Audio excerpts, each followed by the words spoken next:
Happy midweek sa inyong lahat.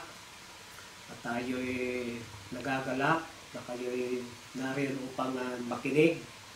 Ang ating pag-aaralan ay ang mga sakit sa baga ay atin ang kasama-sama at hindi nahihiwalay sa atin at ito'y lalo pang lalala sa paglipas ang araw.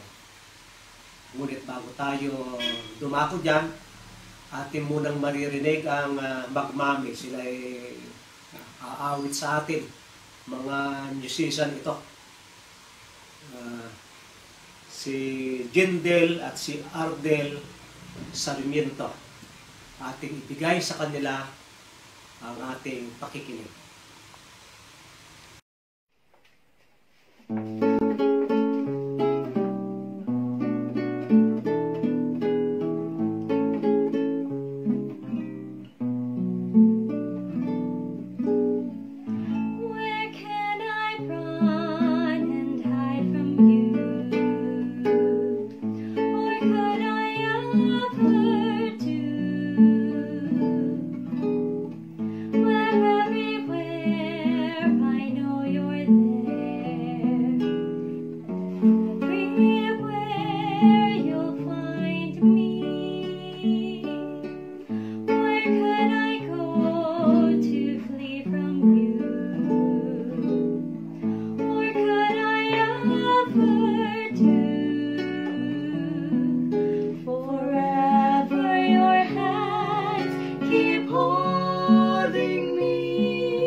Trust in you, I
ang respiratory problem. Ang isang dahilan ay ang pagkawala ng maraming mga halaman, lalo na ang kahoy. Ang ating text ay makikita sa Genesis 2 verse 8. Ang wika ay ganito, at naglagay ang Panginoon Diyos ng isang halamanan sa Eden, sa dakong silanganan, at inilagay niya roon ang taong kanyang nilalang. Ang Diyos ay gumawa ng hardin sa halamanan. Yung Eden ay ang nakakasaklaw ngayon ay Iran at Iraq. Nariyan sa Iran at Iraq noong unang panahon ng garden ng Panginoon ng Eden. Napakagandang garden. Na ito'y pinatatakbo, mayroong dumadaloy na 4 na ilog nakalagay sa Biblia. At ang kumplitong iba't ibang mga nilalang ay naroon, iba't ibang buhay. Mula sa mga maliliit na kinapal, mga hindi nakikita ng mata, sa ilalim ng lupa, mismong yung isang dakot na lupa, isang kutsarang lupa, ay napakaraming may buhay na kinapal. Kasi sabi ng Panginoon ay bukalan ang lupa ng lahat ng may buhay na kinapal. Kaya yung lupa ay maraming may buhay na kinapal. Naroon yung mga hayop, mga ibon, iba't ibang klase at iba't ibang klaseng kalaman. Nang lumalang ang Panginoon ay kanya-kanyang uri, iba't ibang klase, iba't ibang uri. At yung iba't ibang klase, iba't ibang uri, yun yung nagkakaugnay para magkaroon ng masaya at maligayang buhay ang bawat isa. Walang mabubuhay para sa kanyang sarili lang. At bawat isa ay kaugnay ng iba. At ang isa ay para sa lahat. Yun yung magandang ecosystem noong unang panahon.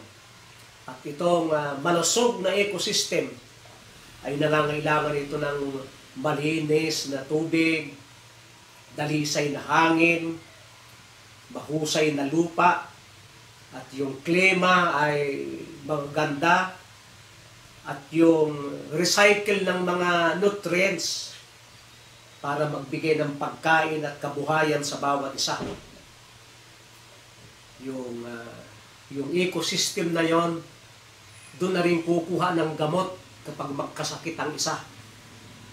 At yun ang magpapanatili ng buhay ng ekonomiya ng daigdig. At ang bawat isa na sangnilikha ay naglilingkod sa isa, sa naglilingkod sa lahat. Na yung magandang ecosystem na yun, yung balance sa ecosystem, yun ang natural capital ng sanlibutan. Ating pagtuunan ang mga kahoy sapagkat napakarami niyang mga may buhay na kinakal na yan. Itong kahoy ay naglilinis ng hangin at lumilikha ng oxygen, ang tawag sa pamagitan ng proseso na photosynthesis. Ang photosynthesis ay habang tayo'y nagbubuga nitong carbon dioxide. Habang pag tayo huminga, ang ating binubuga ay itong carbon dioxide. Ngunit itong halaman naman ay bukod. Ang kanilang hinihinga ay itong tayo pala humihinga ng oxygen, oxygen yung ating hinihinga, at nagbubuga tayo nitong carbon dioxide. Ang halaman naman ay opposite. Siya humihinga nitong carbon dioxide at doon sa kanyang process ay hinahaluan nyo ng tubig at ang byproduct nito ay oxygen para naman langhapin ng mga nilalang na may buhay na kagaya natin. Ngunit itong halaman ay mayroon siyang proseso, itong kahoy, na tatanggalin niya yung toxin sa mga halaman. Tatanggalin niya yung toxin na mula sa tubig, sa lupa at sa hangin. Kaya mahalaga pala itong kahoy. Yung mga lason sa lupa, sa hangin, sa tubig, ay tinatanggal ng halaman, lalo ng kahoy. At ang tawag dito ay phytoremediation. Pag yung kahoy o halaman ay gumawa ng paglilinis sa hangin, sa lupa, sa tubig, ang tawag dito ay phytoremediation. Ano? Itong phytoremediation ay mahinang galaw na ginagawa ng mga halaman sa ilalim. At ang kahoy ay umaakto bilang tagahigop. Tagahigop niya. Kanyang sinisip-sip yung mga tubig sa ilalim sa pamagitan ng kanyang mga ugat. Kaya ang kahoy, kakataka-taka na pag siya'y mayabong, kung saan umabot yung dahon niya, yung sanga, na doon ay marami siyang ugat. Pagka naman hindi masanga at pataas, malalim naman yung kanyang ugat. Dahil may mga ginagampanan sila sa ilalim ng tubig. At sila yung nagkukontrol ng tubig at naglilinis ng tubig doon sa ilalim para bago ito umagos sa mga sapa at sa mga ilog ay malinis na. Alam niyo yung nung kami nasa bukid pa, kami mayroong bukid sa Oriental Mindoro. Ay pag ikaw ay gumawa ng balon kahit doon sa bundok, naku, makikita mo yung tubig ay medyo blue. Napakaganda talaga. At pag iyong ininom ay para bagang may kaunting pakla na parang lasa mo na may kinalaman yung kahoy. Pag titingin kami doon sa aming sapa, napakaganda, kahit mababaw yung tubig ay medyo blue. Pero ngayon na nawala ang maraming kahoy, nawala yung gayong kagandang kulay. Hindi na kanais-nais inumin ng direkta. Ang mga ilog, nakaabot pa ako ng mga ilog na napakalinaw ng tubig hanggang yung kahit malalim na ikita mo pa yung mga isda na lumalangoy. Napakalinis, kaya pwedeng inumin. Inabot ko pa yung panahon yan. Ang tawag doon kapag naglilinis yung mga ugat ng kahoy ay phytoremediation. Kaya't na ito namang isa pa ay itong halaman ay kanyang nilalak yung mga toxin sa kanyang ugat para wag nang kumalat. May magandang gawain ng halaman ito. Pag may nasagap siyang toxin, ilalak niya sa kanyang ugat para hindi na ito kumalat sa kanyang ugat, sa kanyang katawan at sa kanyang mga dahon. Ilalak niya. Ang tawag sa sistemang yan ay phytostabilization. Pag nilak ng halaman sa kanyang ugat, katawan at mga dahon, yung mga toxin para wag nang kumalat ay phytostabilization. Napakarami pa lang gawain itong mga halaman. At mayroon isa pang gawain siya, yung namang nadumahang bahagi ng halaman ay kanya namang sisirain yung mga toxin na yan. Pinakalat mayroon namang tagasira. Bukod yung naglala at bukod yung nagsisira, Pag sinisira na yung mga toxin para ito'y wag na talagang kumalat, ang tawag dito ay phytoextraction. Naku, ay talagang yan pala ay trabaho ng mga halaman eh. Tagalak ng lason, taga-regulate, taga-sira. Yan.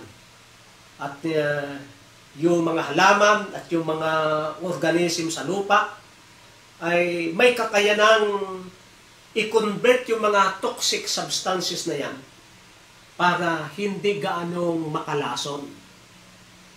Kung pa rin, toxin pa rin pero pinababa niya yung tapang. Yun ay trabaho din ng kahoy. Tingnan nyo, bukod yung tagalak, bukod yung tagasira, bukod naman yung trabaho ng kahoy na taga-timpla para yung toxic ay hindi na gaanong toxic, nabawasan na yung lason sa pamagitan ng kanyang mga ugat. Pag binawasan ng kahoy ang mga lason sa pamagitan ng ugat, ang tawag do'y translocation. Biro-biruin nyo na sa kahoy lamang pala ay napakadaming sistema ang ginagawa ng mga kahoy. At yung mga kahoy naman ay mayroong mga katas, mayroong mga dagta na sila'y nag-a-attract ng mga bakterya. Yung kanilang mga juice, mga dagta, mga katas, ay nag-a-attract ng mga bakterya sa kanilang mga ugat. Upang yung lupa naman ay mabawasan yung mga toxic na nilak doon. Yung taga-attract na yon ay ang tawag sa sistema ng halaman ay phytodegradation. Kaya nakikita natin yung isang punong kahoy, aba ay pag ating ina-analyze pala kung ano ang gawain niya mga yan, tayo hahanga. At ngayon, mayroon namang mga halaman na ang trabaho ay taga-fix ng mga toxic substances sa kanilang mga ugat. Para yung mga microorganism, kagaya ng mga bakterya, ay mai-convert na less toxic itong mga substances na ito. May taga-fix, tagalagay doon sa mga ugat. At ang tawag sa trabahong ito ng kahoy ay stabilization in the root zone. Stabilization in the root zone. Yung ibang mga halaman ay sinisip-sip yung mga polluted na mga tubig sa ilalim at dinadala niya sa itaas at pagkatapos ito'y kanyang nasisip-sip niya yung malalalim na tubig na may toxin. Ang tawag naman dito ay stabilization. Naku, ay napakarami palang trabaho ng halaman. Napakadelikado palang lugar ng walang kahoy. Napakadelikado pala, marumi ang lugar ng walang kahoy. Ang ginawa ng deforestation, anong ginawa nito? Ay pinagtatanggal natin yung mga kahoy. Putol yan, putol. Sinunog, may sunog pa. At sa akala natin ay makagaganda yan sa pag-unlad. At alam nyo, taon-taon ay 115 to 150 square kilometers na gubat ang nawawala. Talagang 150 square kilometers na gubat ang nawawala. At sang-ayon sa World Bank, noon lamang pagitan ng 1990 hanggang 2016, ang mundo ay pumutol ng kahoy 1.3 million square kilometers. Gayon ang nawalang gubat noong 1990 hanggang 2016. Kaya nga't yung mga mayayaman na mga gubat, kagaya ng Amazon forest, ay ito'y unti-unti nang naglalaho ang biodiversity ng iba't ibang mga nilalang ay unti-unti nang nawawala. At dati ng araw ng mga gubat ay cartoons na lang. Mapapanood na lamang natin sa TV, sa cartoon, sa cellphone, sa laptop. Cartoons na hindi na tunay na kahoy. Sapagkat yung mga virgin forest ay unti-unti nang nawawala. Alam ba niyo kam? Sa mga gubat, napakayaman ng mga sangnilikha. At napakarami pa doon mga may buhay na hindi natin nalalaman. At basta yan ay kwan. Linggo-linggo ay may mga bagong may buhay tayong natutuklasan sa mga gubat. Bagaman ang gubat ay unti-unti nang naglalaho, ay marami palang may buhay pa dito tayong natutuklasan. Ang mga gubat, yung land area na mga gubat sa ating planeta ay 31%. Ay sapagkat na ang mga tao ay gustong magsaka. Walang kalaman-laman, inuuling yung mga kahoy na yan. Ay, hindi nga nagsasaka, pagkauling ay umaalis na . Kaya parang kasalanan ng magluto sa pamagitan ng uling dating kapanahunan. At itong mga gubat na ito, ang tahanan ng 80% ng iba't ibang mga sangnilikha sa ating ecosystem. At ito'y halaman, mga hayop, mga fungi, at mga bakterya. 80% ang naninirahan diyan. Kaya't sa pamagitan ng pagputol sa mga kahoy, ay kakaunti na yung mga kahoy na naglilinis ng hangin. Ito ang dahilan kung bakit ang air pollution ay napakatindi na at ang water pollution. Sapagkat hindi lamang hangin ang nililinis ng kahoy, kundi pati tubig. Kaya ang tubig ngayon ay napakarumi na. Ang tubig ay marami ng mga toxic, toxic. Gawa ng ating mga ginagawa. At ang isa pa ay kapag nawala itong mga kahoy nito, nasisira ang baga ng lupa. Hindi ba nyo napansin na kapag nasira ang mga kahoy, nagkakasakit yung mga hayop dyan. At yung sakit ng mga hayop, lilipat sa tao, at ang kalimitang nadadali baga. Kaya sa pagkaputol ng mga kahoy, dadami ang sakit ng mga hayop, at ang mga sakit ng mga hayop ay magiging sakit ng tao at magiging sakit natin sa baga.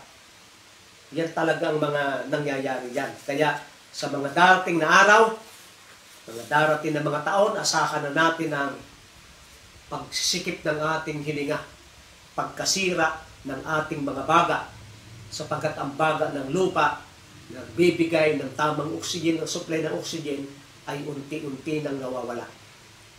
Ngayon, ating nalaman ang mga kahoy ay talagang direktang nagtatanggal ng mga pollutan sa hangin, sa lupa, at sa ating kapaligiran. At ito palang mga kahoy nito ay kumakatawan din bilang atay ng ecosystem, sapagkat ang trabaho ng kahoy ay taga-filter, taga-sala nitong mga pollutants ito sa hangin at sa lupa. Kaya't tayo'y magtanim ng kahoy.